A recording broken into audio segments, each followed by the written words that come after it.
Hey guys, my name is Karatu. For those of you who don't know me, I'm a classic WoW gamer that mostly plays Season of Discovery. I played all of Classic Vanilla through Wrath of the Lich King, playing a mix of Warlock and Warrior as my main character. However, I've personally found it hard to find guides on how to play classes in SoD, and it dawned on me that outside of class discords and some outdated Wowhead guides, the information on how to play Warrior can be scarce for some players. When I looked up SoD Phase 7 Warrior guides on YouTube, all I found was this fine gentleman making a PvP guide and a bunch of irrelevant content to Warriors in Phase 7. After discovering this, I decided to make my own guide.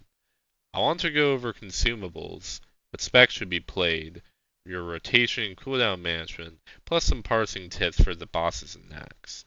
I wanted to put this video out so there's an easily digestible guide on how Warrior currently plays in Season of Discovery that doesn't involve reading outdated guides or being in the right Discord servers.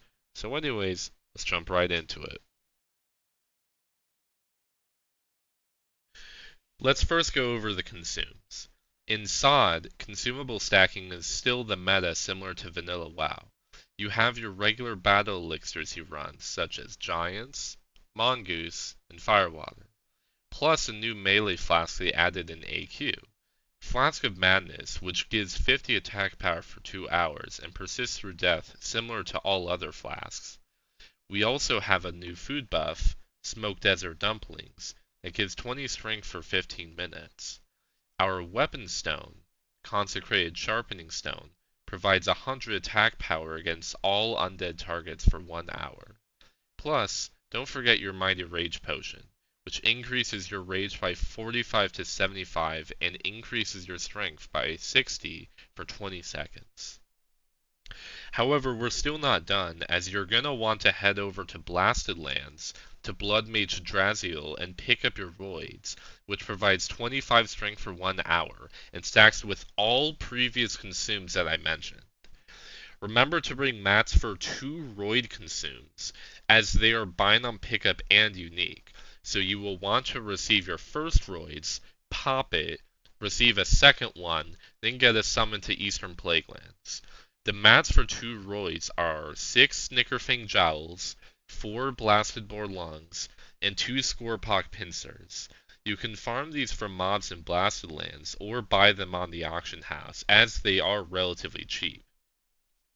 However, if you really want to min-max your consumes and drop some extra cash, you can choose to sub out Elixir of Giants for Juju Power, your Elixir of Mongoose for Elixir of the Honey Badger, and your Winterfall Firewater for Juju Might.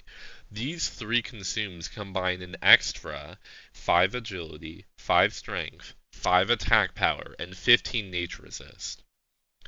So to go over it one more time, you will want your battle elixirs, Giants or Juju Power, Mongoose or Honey Badger, Winterfall Firewater or Juju Might, Flask of Madness, Smoked Desert Dumplings, Consecrated Sharpening Stone, Mighty Rage Potions, and finally your Roids.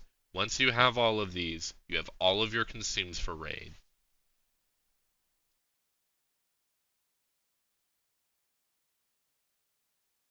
Since there have been a few different specs for DPS Warrior in SoD, I thought it would be worth bringing up what spec you should play.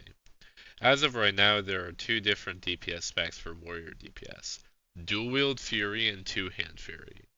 Unlike in previous phases for SoD, however, Arms DPS and Glad Warrior DPS are currently not viable specs and perform significantly worse than their Fury counterparts.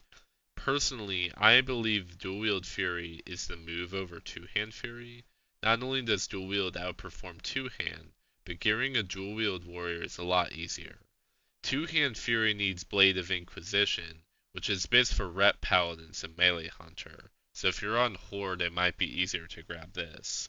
However, Dual-Wield has no competition for Hatchet, our best offhand, and our competition for Gressel on Alliance is a bit more limited than Blade of Inquisition.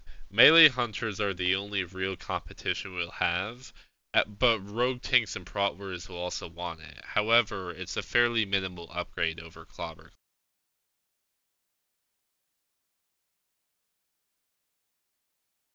Since your rotation slightly changes when you're fighting single target or cleaving 2 or more mobs, and during execute phase, I want to go over your priorities during single target, multi-target, and execute phase. However, regardless of how many mobs you are fighting, if you're running Battle Forecaster as your shoulder enchant, your pre-pull order every boss would be to Blood Rage 5 seconds before pull, Stance, Battle Stance, back to Berserker Stance for a fresh forecast buff. Then Diamond Flask 1 second before pull. If you have Kiss of the Spider or Slayer's Crest, do not pre-pop it before pull. For single target fights, your rotation priority is Rend, Slam, Bloodthirst, Slam, Heroic Strike, Whirlwind, then Overpower. I want to stress you only overpower if your Bloodthirst, Whirlwind, and Slam are not up, or if you're stancing to keep up your Forecaster buff. You will want to stance every 13 seconds for optimal uptime. Getting a weak aura to track your Forecaster buff is quite handy. For your cooldown rotation, you will pop Diamond Flask 1 second before pull, Death Wish and Rampage at the same time, Rage Pot and Racial at the same time, Kiss of the Spider, Bloodthirst to proc fresh meat, and Recklessness. If you have Slayer's Crest, remember to pop it ASAP when your trinket is off cooldown. I know it can be a doozy for some new warriors, so I want to go over the rotation one more time. Pre-pull, you will want to Blood Rage at 5 seconds, then stance about 2 seconds before pull, followed up by a Diamond Flask 1 second before pull.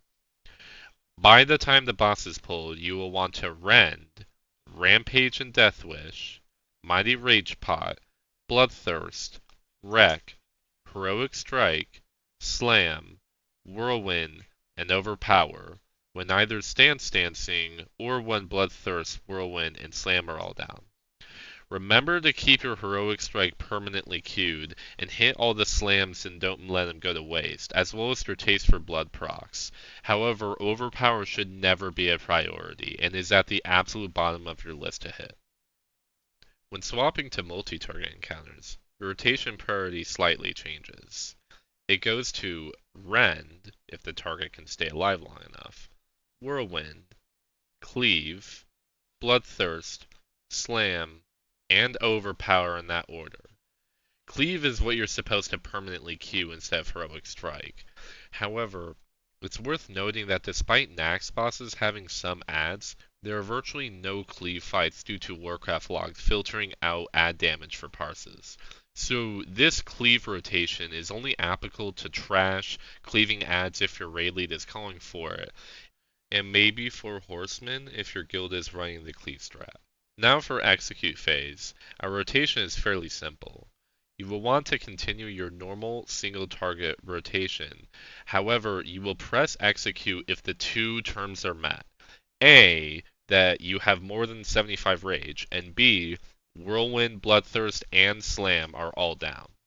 If these two conditions are not met, you should not press execute.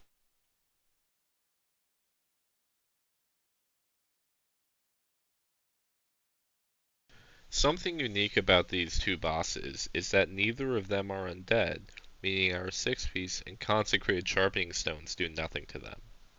Swap to a set that has 4-piece tier 2.5 and 4-piece tier 3, and the Battle Forecaster enchant on your shoulders, plus an elemental sharpening stone for your offhand. However, make sure to maintain 8 out of 8 Sank gear, as losing a single piece of Sank below the 8-piece cap is a significant DPS loss and makes this strategy worthless. Pieces like Glacial Cloak or Ramaladni's Icy Grasp are great at getting 8 out of 8 Sank if you haven't been lucky with tier. Also remember that adds don't count on both of these fights, so just send your full single target rotation. Don't bother cleaving unless it's called for.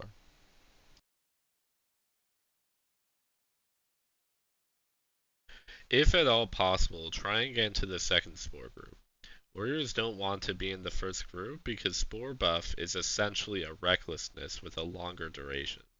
So pop Wreck in all your cooldowns at the start and you'll be doing damage as if you had a Spore.